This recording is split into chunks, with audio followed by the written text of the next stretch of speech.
Ahora vamos a ver un concepto muy importante, que es lo que se le llama la ecuación de Slotsky. La ecuación de Slotsky se divide en dos términos, el efecto sustitución y el efecto renta. Veamos el caso. El efecto sustitución nos dice que es la variación que experimenta un bien cuando su precio varía suponiendo que el ingreso varía, es decir, suponiendo que el ingreso varía. ¿Sí? Esto es, si suponemos que el ingreso varía en la misma proporción que aumenta el precio, tendríamos lo que se llamaría el efecto sustitución. Es decir, supongamos que M' como tal es mayor a M, es decir, el ingreso. Lo que sabemos, o lo que podríamos saber, es que el precio del bien 1 puede incrementarse, ¿sí? Es superior al precio inicial, ¿sí? Entonces, podemos decir, disculpen si me atravieso, ¿sí? Podemos decir entonces, en esta formulita, que este incremento, este ingreso es superior a este y que ha aumentado en la misma medida que ha aumentado este precio. Obviamente, podemos señalar lo siguiente.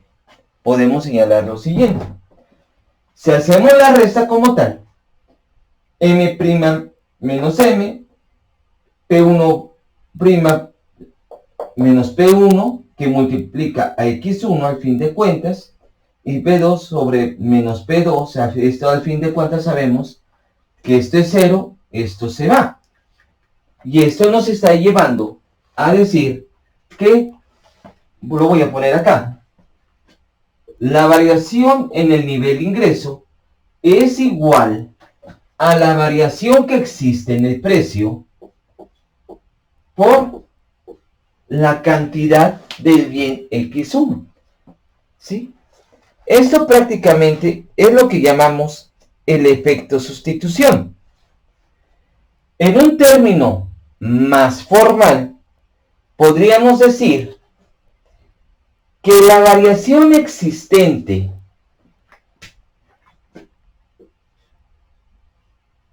en el bien X1 dado por el efecto sustitución es igual a la función de la recta presupuestaria del bien 1 dada la recta presupuestaria en función de ese precio que ha cambiado, ahora el nuevo precio P1', ¿sí? Ese nivel de ingreso que hemos supuesto que varía, menos la demanda, la función de demanda del bien X1 antes del cambio en el precio. Eso es lo que se le llama el efecto sustitución en términos gráficos. ¿Qué significa? Supongamos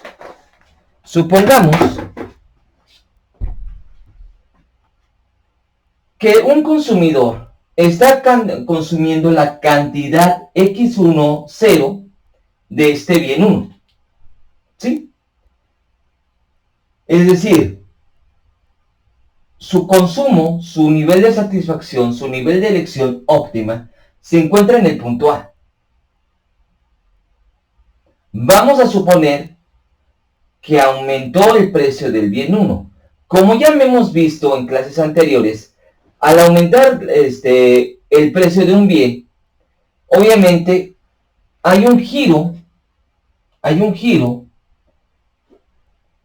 a favor de las manecillas del reloj de la recta de restricción presupuestaria, ¿sí? Es decir, la nueva restricción presupuestaria es esta línea delgada roja.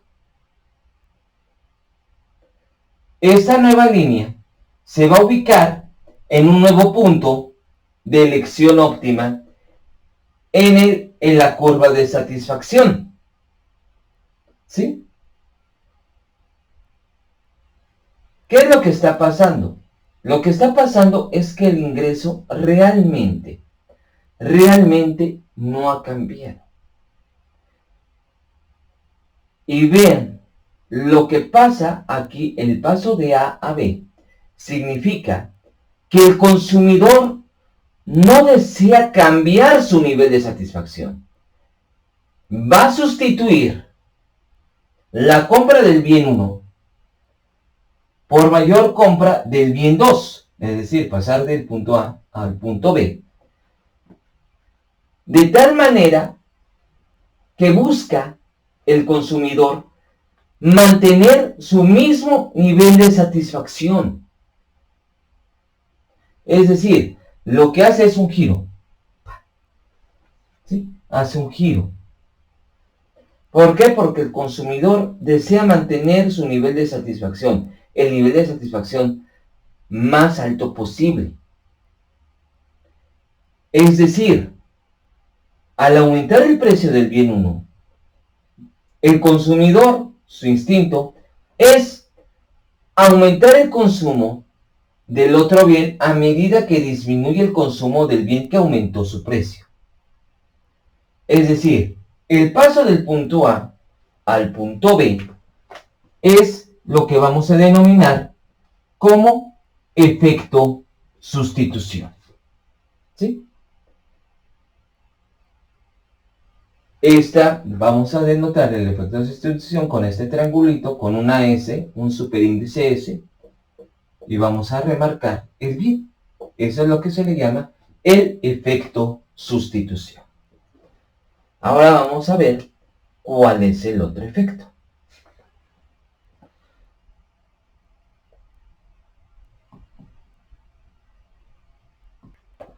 Muy bien. Además del efecto sustitución, tenemos lo que se le llama el efecto renta. En términos para los cuates, efecto ingreso. ¿Por qué para los cuates? Hay que entender que la mayoría de los libros de microeconomía y de macroeconomía se traducen en países como Argentina y España. Y en México lo que le llamamos ingreso, en aquellos países le llaman renta. Por eso, este efecto renta o este efecto ingreso indica que es una variación, es la variación de la demanda que experimenta un bien cuando varía el ingreso de M' a M después del aumento del precio. Hay que recordar que lo que ha aumentado realmente es el precio, más no el ingreso. Cuando hablamos del efecto sustitución, estamos hablando que aumentó el precio, ¿sí? Y este supuesto del aumento del ingreso es que cuánto tendría que gastar una persona, que ganar una persona a medida de que busca mantenerse en el mismo nivel de satisfacción. Esto va a implicar que va a disminuir el consumo del bien que aumentó del precio por mayor cantidad del bien cuyo precio no ha variado, que es lo que ya habíamos comentado del punto A al punto B en la gráfica anterior, lo que le llamamos el efecto sustitución. Sin embargo, ¿qué es lo que ha pasado realmente? Lo que ha pasado es que el ingreso no ha aumentado. Entonces, ¿qué es lo que ha ocurrido? Que aquí teníamos el ingreso inicial antes del aumento del precio. El efecto sustitución es ir del A a B, es decir, ha girado. ¿Sí? Nada más ha girado la pendiente del nivel de ingreso. Pero ¿qué es lo que está pasando realmente?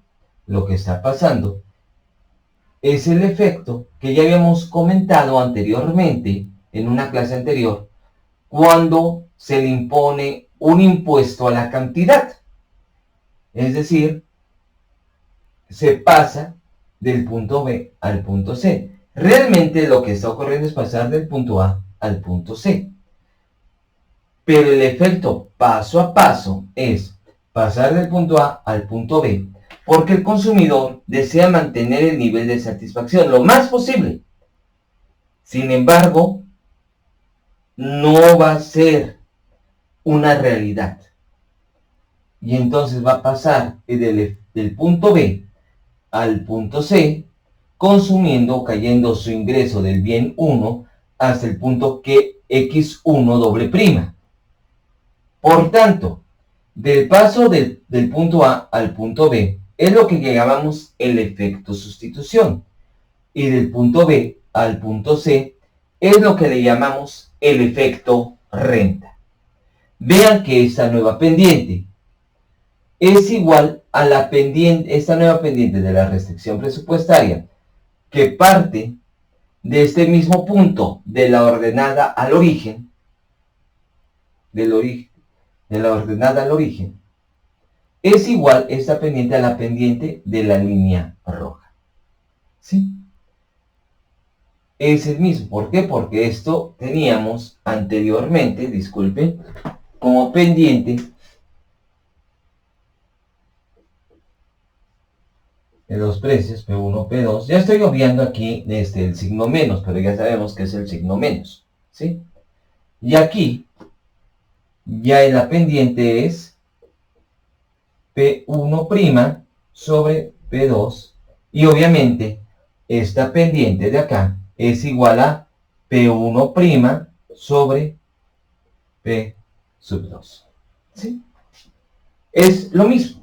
Es esta misma pendiente. Esta línea que esta. ¿Sí? ¿Por qué? Porque ha aumentado ahora el precio del bien 1. Ya lo sabemos y ya lo habíamos comentado. ¿Sí?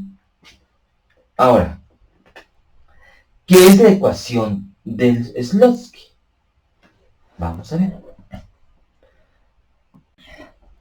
Muy bien.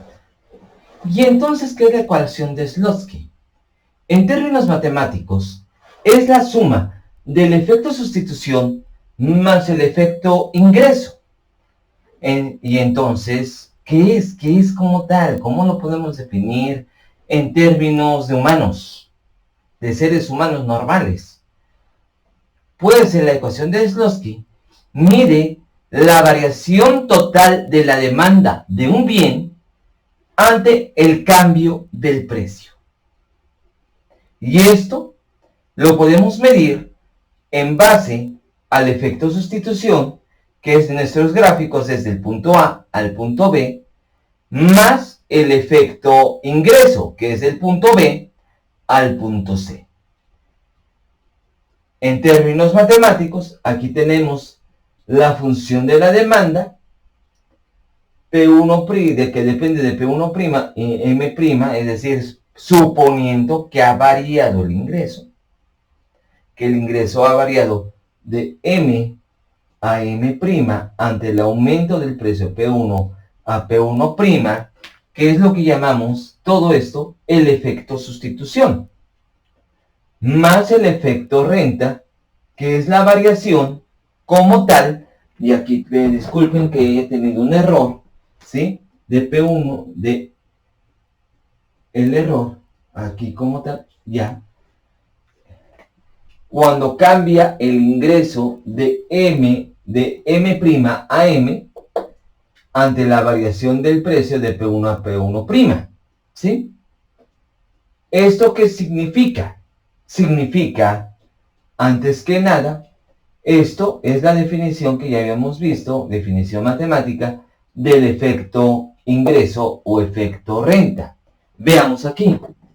Si hacemos la suma como tal, vemos que le quitamos los paréntesis, los corchetes, vamos a ver que esta y esta se van, ¿sí? Se van. Y entonces, ¿quiénes se quedan? Se quedan este y este. Y entonces, esa es la variación real de la demanda, misma que podemos ver aquí en el gráfico. En este gráfico vemos dos curvas de demanda acá. Una que pasa del punto A al punto B, que implica la disminución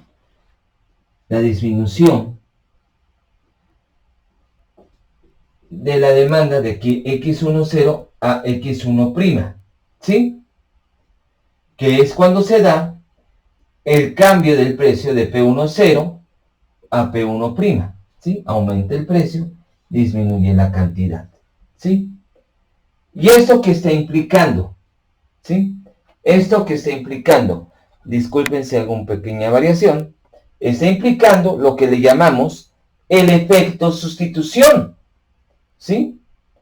A ese efecto sustitución que va del punto A al punto B, que es el que mide el cambio del nivel de ingreso deseado ante el aumento del precio, para que no cambie el nivel de satisfacción de la persona,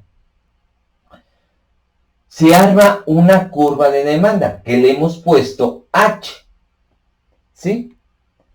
Eso es lo que se le llama como tal curva de demanda de Hicks, que empezó a medir la curva de demanda a partir del llamado efecto sustitución, que es del punto A al punto B. Y tenemos el paso real del punto A al punto C, que ya mide el efecto sustitución más el efecto renta, es decir, la variación total de la demanda del bien X1, ¿sí? A X1 de X sub 0, X de X0, de X10 a X1 doble prima, ¿sí? Que es realmente la ecuación de Shlodsky, ¿sí? La variación que aquí tenemos, ¿sí? El punto A al punto B, al punto C. Sabemos que del punto B al punto C es lo que se le llama el efecto ingreso o efecto renta, también dentro de nuestras curvas de demanda. A esta curva de demanda, que está marcada en azul, se le llama como tal curva de demanda o curva de demanda de Marshall.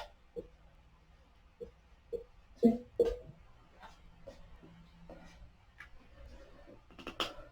A uno de los fundadores de lo que se le llama la escuela neoclásica, curva de demanda.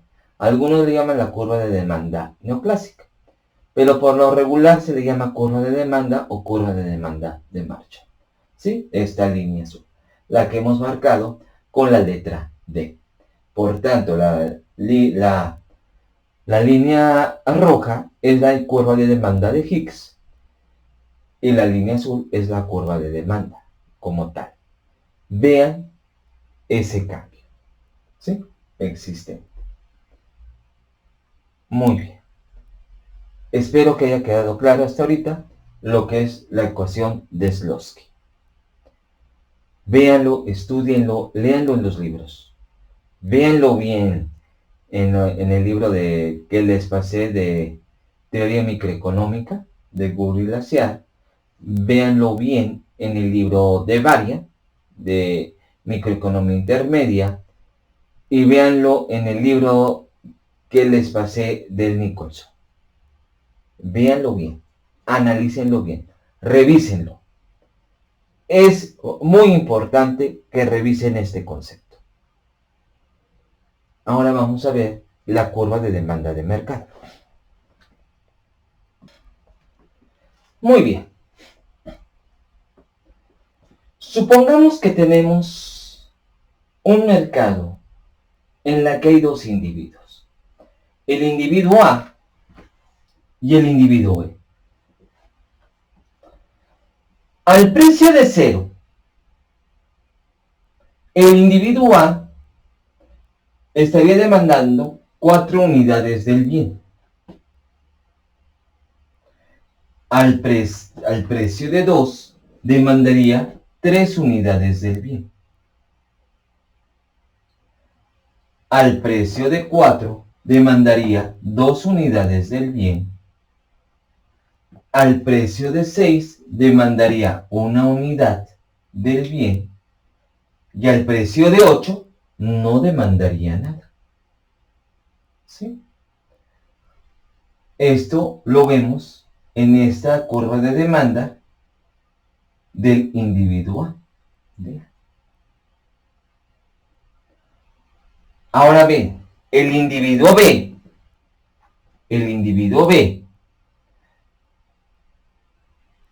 que se escribe en color azul y su línea de demanda, curva de demanda en la línea azul, estamos diciendo que al precio de 0, B demandaría 6 unidades del bien. Al precio de 2, demandaría 5 unidades del bien. Al precio de 4, demandaría 4 unidades del bien. Al precio de 6, demandaría 3 unidades del bien.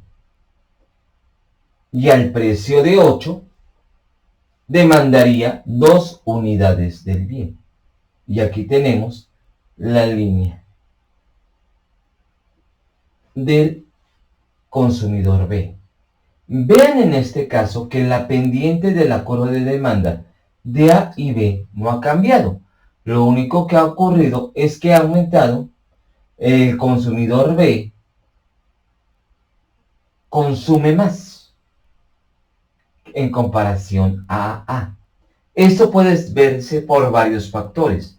Puede que B tenga un ingreso mayor que A, puede ser que B tenga un ahorro, puede ser, hay muchos factores por los cuales B puede estar consumiendo más que A. Supongamos que existe un vendedor de un bien. Entonces, ¿cuánto está vendiendo? ¿Cuánto está vendiendo de ese bien en total?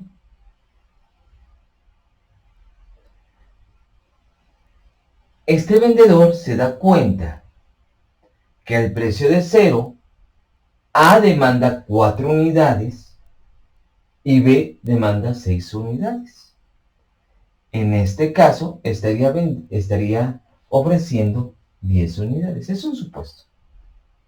¿Sí? Este 0. Sabemos que mientras existe un precio 0, el bien realmente no existe, pero vamos a hacer un supuesto, una excepción. Al precio de 2, A estaría adquiriendo 3 unidades del bien, mientras que 5 estaría comprando 5 unidades del bien. Por tanto, estarían vendiendo en total 8 unidades de ese bien. ¿Sí? Al precio de 2. Al precio de 4, como A está comprando 2 unidades del bien y B 4 unidades del bien, este vendedor estaría vendiendo 6 unidades del bien al precio de 4 en total. Al precio de 6, A compraría 1 unidad y B 3 unidades, por lo cual estaría vendiendo 4 unidades y al precio de 8 estaría vendiendo las 2 unidades de B. Por tanto, esta línea roja es lo que se le llama la curva de demanda de mercado. Estamos suponiendo que existen solamente 2 consumidores. Por tanto, ¿qué podría ser la curva de demanda de mercado? Véanlo bien. 4 más 6, 10. 3 más 5, 8. 2 más 4, 6. 1 más 3, 4. 0 más 2, 2. Es decir, estamos haciendo una suma horizontal de las curvas de demanda individuales de los consumidores de este bien. Esa es la curva de demanda de mercado. La suma horizontal de las curvas de demanda individuales de todos los consumidores que adquieren ese bien. ¿Sí? Esa es la curva de demanda de mercado. Vean que la curva de demanda de mercado, la línea roja, tiene una pendiente totalmente diferente a la pendiente de A y de B, que es igual. ¿Por qué? Porque se está incrementando, es la suma de ambos. ¿Sí? Espero que haya quedado claro este concepto de curva de demanda de mercado.